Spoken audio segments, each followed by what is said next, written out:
Stand clear of the closing doors, please.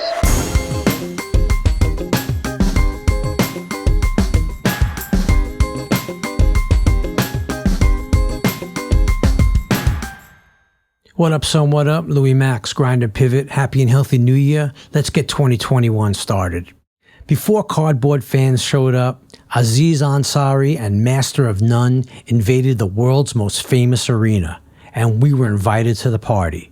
For more unique sports stories, hit up at Man vs. Ball. We are the New York Knicks. Say go New York, go New York, go! Go New York, go New York, go! Say go New York, go New York, go! Actually, I'm pretending to be a Knicks fan for Aziz Ansari's Master of None. Fortunately, I own a Knicks jersey, a vintage Anthony Mason, which is my ticket. I'm psyched. It's not every day that I get to work at an empty, peaceful Madison Square Garden. As usual, the evening before the shoot, I call castings recording for instructions. The recorded message warns us to not bring any weapons, illegal substances, babies, or animals. If I hadn't been warned, I was planning on bringing my friend's German Shepherd, an infant, as well as some potent marijuana. I report to the Garden, the self-proclaimed world's most famous arena, on time, just before 8:30 in the morning. If you're so famous, why must you say it? I don't get any special treatment with security. I get stroked with a wand and take the elevator down to the Garden's basement, where I walk past hockey goals and folded basketball hoops. I check in with production. Already, lots of background are lounging about on fold-out chairs. Earlier this morning, they shot a scene in the luxury boxes with extras posing as VIPs. I'm just a regular Joe Blow Knicks fan. Wardrobe greenlights my 3 outfits, and they request that I wear my striped orange and blue, yes, Knicks colors, polo, which was abandoned on a discount rack and rescued by my dad. I've never worn it because it looks so damn odd. If the Knicks had a zebra as a mascot, I'd be in business. Yes, I brought along my Mason jersey, but wardrobe tells me to use it for my 3rd change. Mace will probably get no burn today. It's extremely doubtful that we'll get to a 2nd or 3rd change because production only has the Garden for a few hours and must be completely out by 2 in the afternoon or risk a fine. As I wait on a fold-out chair with the other extras in the Garden's basement, I observe a friendly man handing out business cards. When he's not being an extra, this man is a Tupac Shakur tribute act. There's one small problem with his product. Besides the bandana, he doesn't resemble Tupac. Not long after, wardrobe separates the extras into 3 lines so they can carefully examine us. In production speak, this is what's referred to as a lineup. Wardrobe wants to confirm that we're camera ready, or not. A production assistant couples me up with a stylish Asian woman dressed in all black. The made-for-TV couple next to us immediately start discussing their imaginary relationship history, and that's my partner's cue. "You purchased me online," Lucy abruptly declares, refusing to look at me. I'm annoyed. Lucy's saying she's a prostitute and that I paid for her. Newsflash for Lucy, I'm no Richard Gere, but you're definitely not Julia Roberts. I refuse to engage in this fantasy, and I play the only card I have. I don't reply, not a syllable. Apparently, after a few silent moments, Lucy gets the hint. "We met on Tinder," she finally says. I'll work with that scenario. We enter the empty Garden. My fake Tinder date and I are placed in about the 5th row. Production has its work cut out for it as far as creating a crowd. They have to somehow make our meager group of 60 look like 20,000, and they must shoot 2.5 to 3 pages of dialogue in about 2 hours. This amount of material usually takes at least twice that time. Meanwhile, Lucy and I have evolved to tedious, albeit evasive small talk.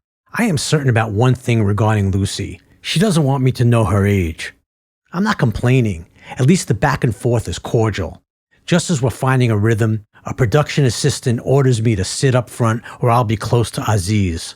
I don't want to be. I'd rather be with quirky Lucy, but of course, I have no choice. Just before the director yells action, a crew member points at me. My heart sinks. I knew my zebra polo looked odd. It's not that. Production will not proceed with my socks. Apparently they're too short and the camera is picking up too much leg, which is apparently a distraction. Of course, if I had been sitting up in the stands with Lucy, this wouldn't have been a problem. I'm a bad extra. Wardrobe rushes to get me some long gray socks and I hustle them on. With the socks on, shooting may commence. We do the scene. Aziz is courtside with his friend, a character actor whom everyone recognizes but no one knows by name. He might have played the father of the bride in the movie Working Girl, but I can't be certain. The actors pretend to watch a basketball game, which is not a game at all. Production has suited up 4 oversized black extras and a relatively small white referee, and they run up and down the court as dialogue is spoken by the actors. No one dribbles or shoots the ball. The noise would interfere with the dialogue. At one point in the scene, Aziz orders nachos, but a young boy intercepts them. When Aziz confronts the kid, he learns that the kid is there alone. This is the crux of the scene. Why is a young kid at a Knicks game alone? Between takes, the director and Aziz give direction to the child actor and the muscular dark-haired man playing the garden security guard, who also looks familiar. I can't hear what they're saying for the most part. However, I do make out that Aziz and the director tell the security guard to say the lines as he did during his audition. I make a note for future reference. We run through the scene a few times. Knicks players and coaches, none of whom I recognize, quietly sit across from us, off camera, and of course watch the action. I pretend to slurp a soda, courtesy of props, and mime conversation with a businessman type who's holding chicken fingers. Businessman is Russian. There seems to be an inordinate number of Russian extras. We watch the 5 men run down the court as if it's an actual game and mime cheering. Crowd noise will be dubbed in later. As much as I want to, I don't watch Aziz and other actors interact. Then, unexpectedly, there are some murmurs from the rafters. Nope, it's not part of the scene. Someone forgot to tell the world's most famous arena's tour department that we're shooting a television show. Production will be out in time. Just before 1, it's a wrap. We quietly single out of the arena for dismissal.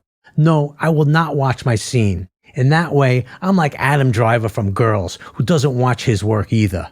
What's done is done. There will be no do-over. Thanks so much for listening. Please smash the like button, subscribe, and follow us on social media at Grind&Pivot, and we welcome any and all comments. Shout out to the crew behind the scenes. Couldn't do it without you. Dorothy Goldstein, John Hart, Ian Lidovich, Russ McMahon, and Spur Digital Media. Stay safe, stay well. Peace.